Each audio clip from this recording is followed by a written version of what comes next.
Nasunog ang isang bodega sa Recto Avenue sa Maynila. Pahirapan ang pag-apula dahil sa mga nakaimbak na kagamitang plastic at iba pang produkto ng online shops. Nakatutok si Jomar Apresto. Nabalot na makapal at nakasusulasok na usok ang bahaging ito ng Recto Avenue sa Maynila pasado alas 3 ng madaling araw.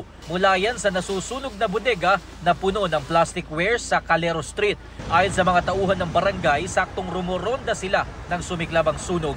Ngayon na tiyempo, pagkagaling ko sa Recto, may tumawag sa akin, Che, may apoy na rin sa establishmento, Che.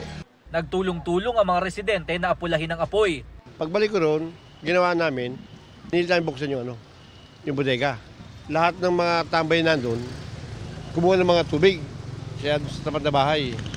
Sunod, pinagbubuhusan. Maya-maya, dumating na ang mga pamatay sunog, pansamantalang isinara sa mga motorista ang kahabaan ng Recto Avenue para hindi maipit ang mga hose ng bumbero.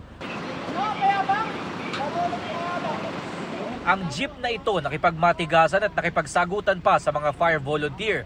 Muli namang binuksan sa mga motorista ang lugar bandang alas 4:30 ng madaling araw. Ayon sa BFP, itinaas sa unang alarma ang sunog dakong 1:42 ng madaling araw. Makalipas ang halos isang oras, inakyat ito sa ikalawang alarma. Hindi na kumalat ang apoy papunta sa mga residential area. Estimate po ng damage, sir, more or less is 15 million. Under investigation pa, sir, and kasalukuyan pa po natin pinapasok. Wala pa time, sir, para masabi natin na meron na. Wala pa po, sir. Para sa GMA Integrated News, Jomer Apresto, nakatutok 24 oras. Mga kapuso, patuloy na tumutok sa mga balita. Mag-subscribe sa GMA Integrated News sa YouTube.